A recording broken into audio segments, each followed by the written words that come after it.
Hello everyone and welcome to the session 2 of Unit 3 Estimation in Machine Shop for the course Estimation and Costing. The course code is 15ME61T. Myself Mohammad Imran. So in the last class we have studied about some machining time. So how to find out the machining time required for various operations such as turning, facing, tapping, threading, etc. So in the today's session, we are continuing the various formula for finding the machining time for various operations. So in the today's session, we are discussing the tapping operation. So as you know that the tapping is nothing but the producing the internal threads in the uh, already threaded holes. So we want to make a thread in tapping operation, we need a already drilled hole. So on that drilled hole, we want to make the tapping operation. Tapping is nothing but making the internal thread by a special tool known as tap. So time required for tapping is given by length traveled by the tap. So length traveled by the tap, total length that will travel perpendicular to the axis, and pitch into RPM. So divided by pitch of the thread, internal thread, into RPM of the tap. So that is given by L plus D by 2 divided by pitch into RPM. So where length is length of the threaded portion. So how much length is required? Length of the thread is required, tap is required, that is considered as L plus D by 2 is the extra movement of the tap. So that is required, that has to the tap has to start somewhat from the beginning, not from the exact start point of the thread, but it has to take some extra position before the starting of thread, and it has to move some extra motion after the thread is completed. So for that we are taking a extra clearance in terms of D by 2, where D is the diameter of the tap. So divided by pitch of the thread required, multiplied by RPM of the tap. So that will give the time required for tapping in minutes for one cut. So if you are making more than one cut, then you have to multiply it by several times. So for making one cut, uh, you have to consider both the forward time and the backward time. So the forward cut is the actually the tapping takes place. In the backward cut, there is no the tapping operation takes place. So that is a dummy operation, just like a shaping operation. So we are considering the returning time for tap is half of the time required for tapping. So we are considering the return stroke as half times the forward stroke. That means if the forward stroke, the cutting, the tapping movement takes 1 minute, and we are considering point half minute, that is 30 seconds for returning the tap to the original position for making second cut. So total time required for one cut will be one complete one complete time for forward stroke for threading or for tapping, and half for return, that will become 3 by 2. Here 3 by 2 is nothing but 1.5 times. Why here? Because 1.5 times, one time for doing actual operation, 0.5 times in half of time for returning. So total time for one cut will become 1.5 times the L plus D by 2 divided by pitch into RPM per minute. So in terms of the parameter, that will be L plus D by 2 divided by pitch into RPM, that is 1.5 times. Why? Because one complete cut requires forward stroke and return stroke. The return stroke, there is no threading or tapping operation takes place, so that has to come. We have to move the tap early, quickly. That is half times the forward stroke we are considering. So the total time will become 1.5. So time plus 1 plus D by L plus D by 2 multiplied by pitch into RPM for one cut. If you have more than one cut, then it has to multiply by how many cuts you are doing. Suppose you have 3 cuts, then 3 into multiplied by all these formula, that gives you the total time for tapping. Next is the milling operation. So as we know that the milling operation is the process of producing flat surfaces, that may be horizontal surfaces or vertical surfaces or angular surfaces, cutting or keyway operation by means of a rotating cutter, rotating milling cutter is known as milling cutter. So there are two types of actual milling operation. One is cutting and facing. Cutting just like making keyways, grooves or slots. So facing means reducing the depth of the surface. So therefore time taken for this operation is given by time required for milling equals to length of cut, how much length has to cut, divided by feed into revolution into RPM. So feed into revolution is R into RPM, nothing but feed per minute. We know that feet per minute equals to feet per revolution into RPM. Why? Because here this is feet per revolution, this is rotation revolution per minute. RPM is nothing but revolution per minute. So revolution is in the numerator. So this revolution in the revolution and denominator revolution will get cancelled. That will become feet per minute it in the denominator. So that will become feet per minute. So feet per minute equals to feet per revolution into RPM. Instead of that, we can directly write length of cut multiplied by feet per minute, that is n into feet per RPM is expressed in n, feet per revolution is expressed in capital F, F into capital N. So length of cut, this length of cut is not a simple length of cut. We have to add extra movement for this length of cut. Why? Because in always the cutting takes place before you have to start the cutter. Somewhat some extra portion you have to consider before the start of the cutting operation and cutting or facing operation, and after the completion of the cutting, you have to move somewhat extra movement of the cutter, so that has to be considered. The initial position for extra initial position is known as approach, and the final extra movement is known as overrun. So length of cut equals to length of job plus table travel. So feet per revolution equals to, so this feet per revolution again is divided by feet per tooth, since we are using multi-point cutting tool. That the tooth has the milling cutter has multiple cutting tools. The feet per tooth into number of number of teeth on the cutter, it gives you the feet per revolution. So if you give one feet, that will be shared by all the teeth. So in order to calculate the feet per revolution, we must know the speed of one tooth. So multiplied by number of teeth on that milling cutter will give you the feet per revolution. So RPM N is given by 100 S by pi D. So D is the diameter of the cutter, not the workpiece, diameter of the cutter. The total time is given by length of cut divided by feet per minute into number of cuts required. So it is not not complete the all the operation in one cut. We require more than one cut. So number of cuts we have done, that has to be multiplied by this formula. This will give you the total time. So we are taking cutting operation in milling operation. So cutting is nothing but making grooves or slots.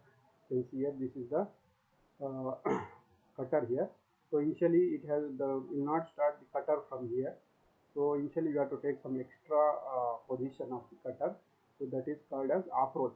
Initial extra position is known as approach. The finished extra position is known as over travel. So the cutter will not finish exactly here. So it has to move some extra portion. So this extra portion movement is known as over travel. So while considering the milling operation, we have to consider both approach and over travel, because this is the extra movement. Including the length of job, we have to add this approach and this over travel. That will give you the total length of the cut. So length of the approach AB. So here approach, if you use the trigonometry here, you can see you will make a right angle triangle here. So this will be expressed as a triangle OBA. So this OA length is exactly half of the diameter of the cutter. So you can see D by 2, OA is D by 2. So this hypotenuse length is D by 2, whereas this OB, you see this OB is, so this length is D by 2. You know that this is exactly, the B is exactly in the center. So this portion B2, or this portion is exactly D by 2. If you deduct this depth of the job from this radius, you'll get OB. So OB is given by radius of the cutter minus this depth of job, that will give the OB, this distance. So we know that two dimension here. So this hypotenuse is D by 2, whereas this OB is D minus 2 by D. So just we need to find out the length of AB. So length of AP, this is uh, adjacent side. So uh, we know that the hypotenuse side equals to uh, we know we want AB here. So using the hypotenuse theorem, we will get AB equals to root of cube square root of OA square. So OA square minus of OB square. OA is nothing but hypotenuse. So hypotenuse square minus OB square we have to deduct here. So we know that OA is nothing but d by 2. So if we square that, that will become d by 2 square. OB is d minus 2 minus d square. So if you simplify this, you will get dd minus d square. So root of dd minus d square is length of approach. AB is given. This is the standard formula. In every time you need to take this formula. Approach length is AB equals to dd minus d square, where d is the diameter of the cutter, whereas small d is the depth of the job. So this is the initial position of the cutter. This is the final position of the cutter. So extra moment in the final position is known as forward travel, whereas in the initial moment, extra moment is known as approach. So you have found out the approach length, that is dd minus d square. So usually it is taken as 5 mm. If you has not mentioned any this dimensions, capital diameter of the cutter or diameter of depth of the cutter is not mentioned, then we have sorry. So this is length of approach, and overall travel is generally taken as 5 mm. So this is approach. The overall travel is generally taken as approximately 5 mm. So this formula is for approach. So this is for overrun, usually taken as 5 mm for cutting operation. So next is facing operation. So in facing operation there are two cases. One is, you can see, when the diameter of the cutter is greater than the width of the workpiece. You can see this case, the diameter of the cutter, you can see it is greater than the width of the workpiece is this much only, whereas the diameter of the cutter is greater than the width of the workpiece. That is one case. Another case, the diameter of the cutter is less than the width of the workpiece. You can see this is the width, which is the more than the diameter of the cutter. So two cases will come. In the first case, if the cutter dia D is less than the width of the job. For this first case, the cutter dia D is less than the width of the workpiece, then approach and over travel is generally um, so several cuts are required here. We cannot complete the facing operation in one cut. So you have to come here like this, and then for second cut you have to cover the total width of the job. So more than one cut is required for completing one facing operation here. So in case of this case, first case, so in that case only one cut is enough to complete the facing operation. In this case, the approach is generally taken as 0.5 d, 0.5 times the diameter of the cutter, and over travel is taken as 0.7 mm. So when the cutter dia is greater than the width of the job, so this one cutter dia is greater than the width of the job, so the over travel EC, you can see the over travel EC, to make a right angle triangle here, the over travel is nothing but the this length EC. EC equals to, so EC equals to, this is OC minus of OE. So OC is the radius of the cutter, d by 2, minus of OE. If you deduct OC from OE, we will get EC. So EC equals to OC minus OE. OC minus OE. We know that OC is exactly center, so that is d by 2, radius of the cutter. So we have to take as d by 2. Next, OC minus OE. So this OE is nothing but, again, OE.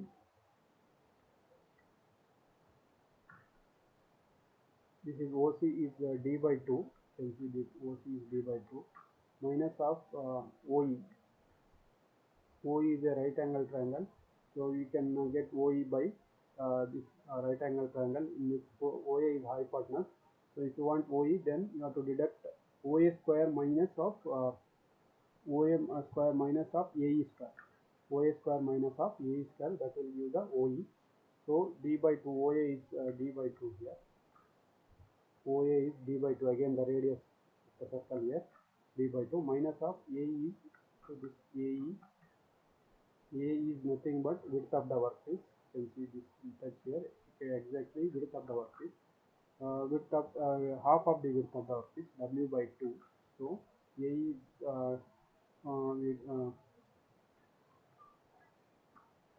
instead of AE we are writing W by 2 here, width of width divided by 2.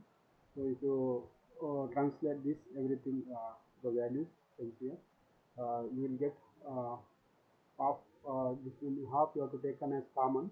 So if you take half common, then you will get d here, minus of this d square minus of w square. So this is the over travel in case of in the cutter die is greater than width of the workpiece. So this formula will not ask for any this one. So directly you remember this formula. So if you want over travel, then you have to remember this formula, half into d minus d square by w square. So two main formulas will come here in case of milling operation. So in the cutting operation, the length of approach is dd minus of d square, and the over travel is taken as 5 mm. So in case of this width of the workpiece is less than the width of the workpiece is greater than the diameter of the cutter, then it is usually taken as approach is taken as 0.5 d, over travel is taken as 0.7 m. So if the width of the workpiece is less than the diameter of the cutter, then the over travel EC will get as over travel half into d minus capital D square minus W square, where D is the diameter of the cutter, W is the width of the workpiece. If the cutter die is bigger than the width of the job, then the facing is done in only one operation.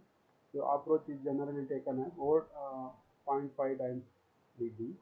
So over travel is, for over travel you need to use this formula. Approach is same for both the cases, 0.5 d.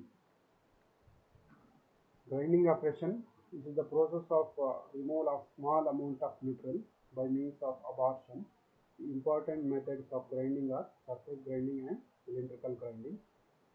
Surface grinding for flat surfaces, cylindrical for cylindrical surfaces or circular surfaces. Surface grinding, it is the process of removal of small amount of material from the flat surfaces. You can see this is flat surfaces. Time required for surface is calculated by using milling formula for cutting operation. It is similar to milling operation. The time required for milling operation is similar to grinding operation. The time required for cylindrical grind per cut equals to length of cut multiplied by here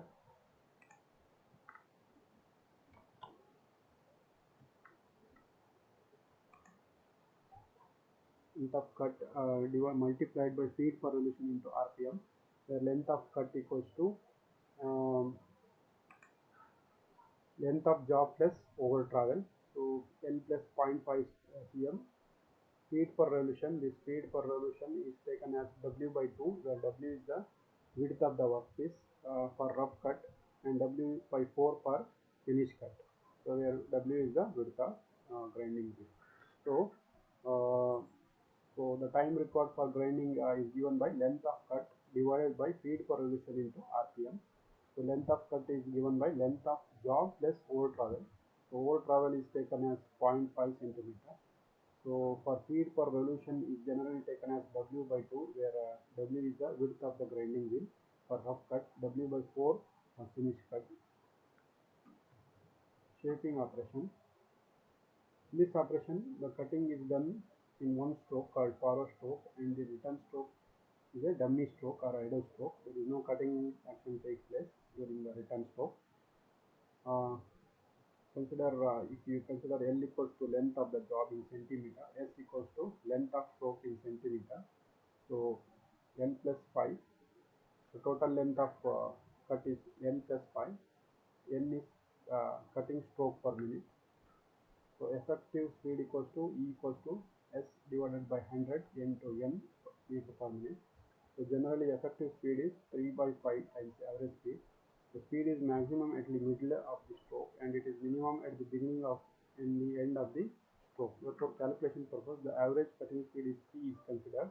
So you know that during forward stroke, the tool moves in a slower speed, whereas during return stroke the tool moves in a faster, because we are using fixed return motion mechanism in shaper. So, so in order to avoid that, we are making an average. We are taking the average cutting speed. The cutting speed is nothing but the distance traveled by the tool in complete one stroke, including forward and return stroke. So it is so the cutting speed is different during forward and return stroke. We are taking average speed, that is 3 by 5 of average speed. So E equals to 3 by 5 times the effective speed equals to 3 by 5 times 60. E equals to ns by 100. N equals to 60 C by S. So RPM is given by 66 C by S, not the RPM. This is N is here cutting stroke per minute. N is cutting stroke per minute equals to 60 C divided by S, where C is the cutting speed. If F is the feet per stroke in centimeter, then the area served by the tool per stroke equals to F into L plus 5, and the area served equals to F into L plus 5 into N. F into N plus 5, where N is given by 66 by S. F into L plus 5, 60 C, L plus 5 equals to 60 C S.